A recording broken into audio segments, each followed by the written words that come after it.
Hello, I'm Chris, and this is my buying used Nitro RC video. So these videos are meant to give you an idea on what to expect when you're buying unknown, untested Nitro RCs off the internet.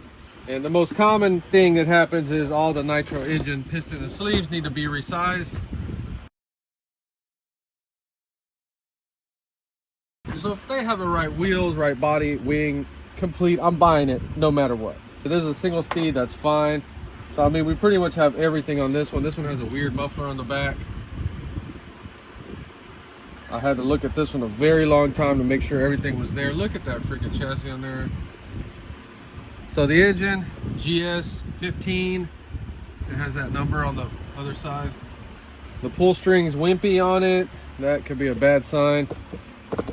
That doesn't mean anything. I'm trying to figure out ways to check compression that actually work. The better option would be make sure the glow plug's in it. Just try to spin it over with your pinky. And if you can turn it over with your pinky, it's probably cooked. Let's test that. So these are resized engines. Oh, I don't know, maybe I'm onto something. It's kind of not easy to do that. Let's see if we can do it with any finger. I can't do it with any finger. I'm gonna go ahead and say if you can spin it over with your pinky, it's probably cooked. Let's just stick with that for now. I don't remember seeing that color head on there. All right, battery tray lid. That is freaking awesome. I've already won with this thing. I already love it.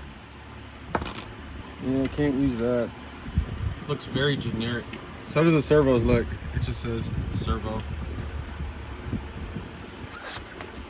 It's always a very good sign when things just start working like they're supposed to. The engine's freaking flexing a little bit. It's kind of hung up there for some reason.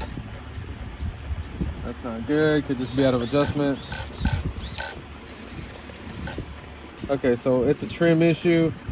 Check the brakes. That's freaking nice. Idle gap looks good. Oh my god, come on, man. Did we get a good one?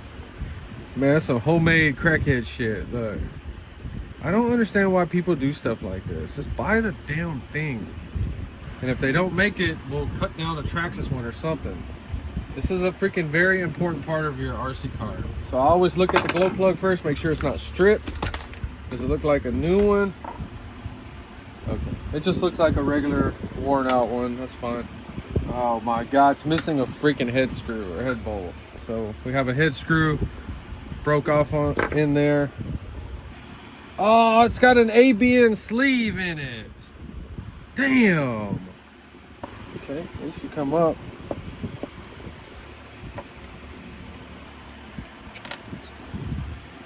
Oh, it came all the way up. Okay. All right, I really don't even want to look at it, but you have to at some point. Okay, thank you. It doesn't have any scratches on it. What is up with me getting all these freaking ABN engines like back to back to back? Oh, so we need to check out this head. This head might not be the right one. Oh my god, I just realized that if you have a head button engine, you can put any type of cooling head that'll fit on there. That's insane. Clearly you can see the cooling fin is cracked. Like they must have banged the head and that's how it broke off. Oh man, he left a whole bunch of fuel in there. So I'll just put some in there, kind of get it diluted down so we can get it out of there. It's a whole bunch in there. Oh no, I'm missing another screw. Oh, they're freaking stripped. Always make sure they're not standard if they just feel way too loose. Nope, not standard. Oh my god.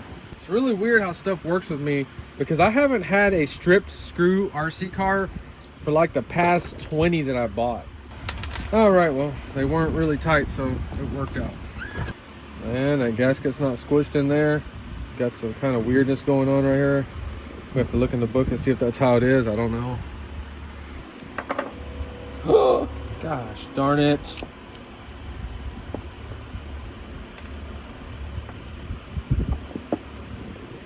Somebody was in here freaking around. If you don't watch a video on how to rewind it, you will never figure it out on your own. It is not common sense. So yeah, when I first got a Nitro RC, I watched the Bug 404 video on how to rewind one of these things. Yeah, let's get the damn thing out, man. It's screwed up. All right, so we need to fix this center part that they screwed all up. Hopefully it doesn't break in half. So I went ahead and put what I think or I'm hoping is a resized piston and sleeve. That sleeve warmer is only for big blocks. It's not for small blocks. So maybe you don't have to warm up your small blocks. I'm not gonna do it. Put some fuel down the carburetor before we put any in the fuel tank, because we want to kind of check our settings and make sure everything is going to work. I've kind of just set them up about 3 turns out on the high speed. The low speed really doesn't matter in the beginning. Just kind of flush with something. It should fire right up. But like I said, all this has been Berryman chem dipped. Everything is clean and oiled up. Look at that, man.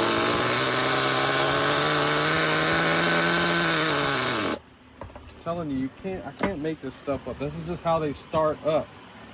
Same thing with my real carbureted cars, and everybody's like, oh, I don't understand how your cars always start up like that. It doesn't make any sense. It's because I've been doing this shit for a long time.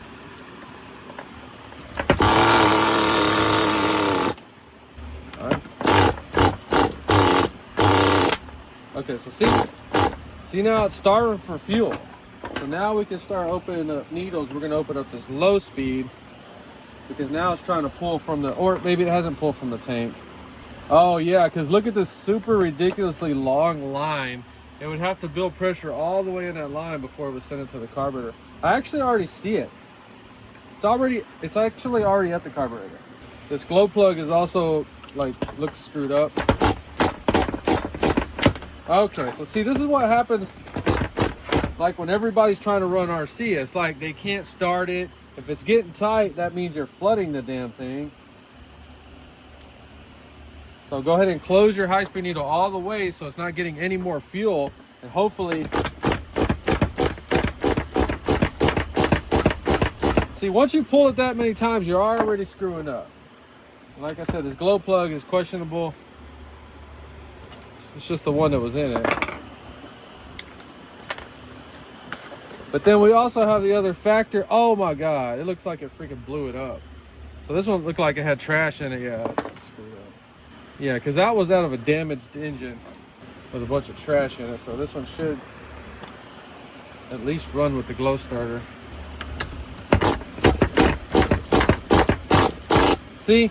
All right, so it was in fact flooded. You see how now we've closed this off, and now after kind of burning it through or whatever, it starts up again. Look. Okay, so we didn't want it to run all the way out, so we had it about 3 turns out. That's too high. Just trying to give you an idea. You don't need to read carburetor books to set these things up. So we're gonna go 2.5 turns. 1, 2. Well, let's just go 2 and see what happens. Should start right up.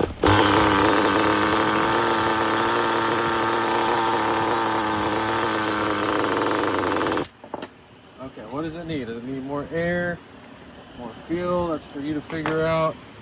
I had the idle gap a little bit.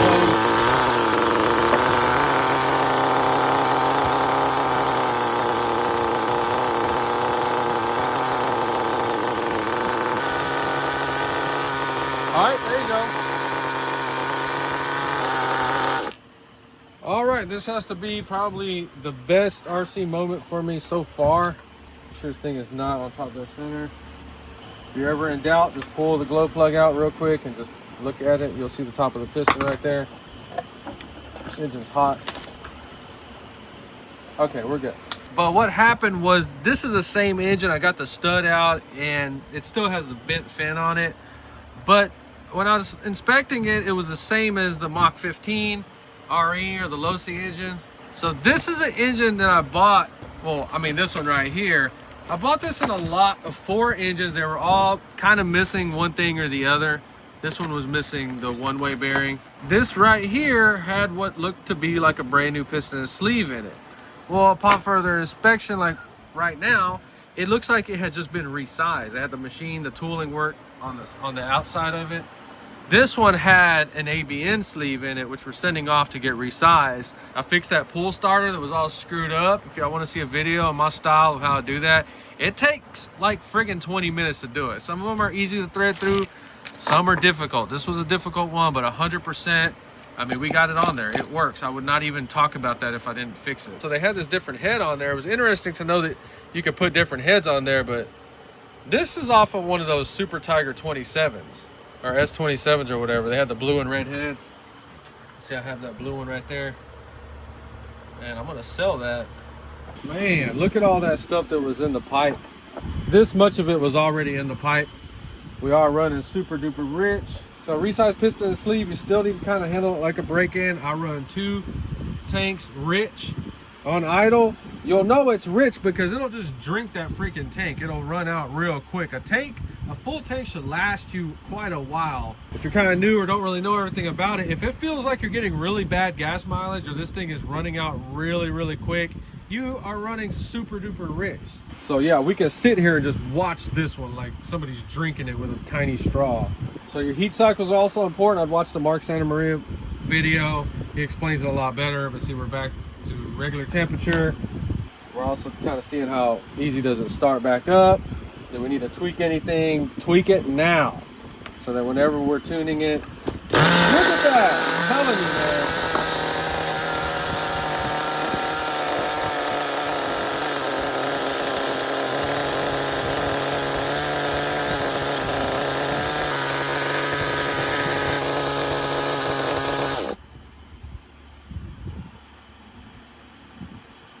So this was a resize that I got from somebody. I don't know who done it, but who done this one was a badass.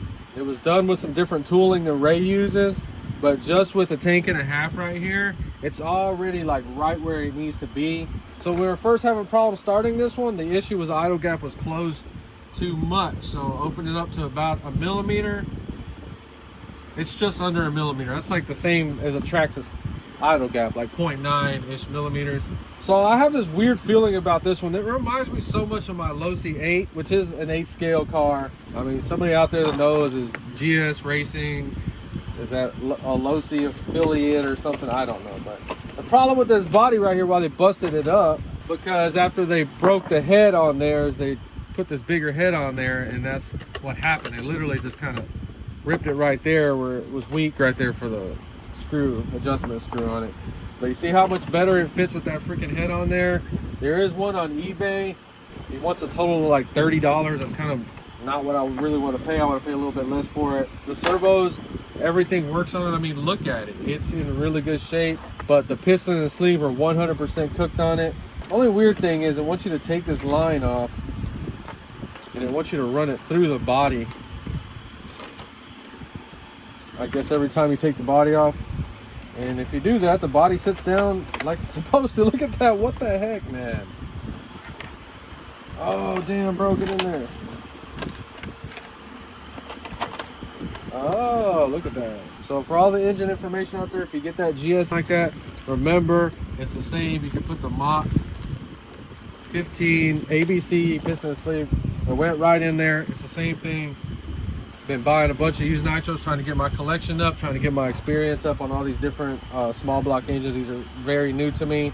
Yeah, that's the sticker. That's not scratches, but let me know if you're looking for the Thunder Tiger 27 Redhead. I'll put it on eBay for you. Other than that, if you enjoyed the video, please like, subscribe, and thanks for watching.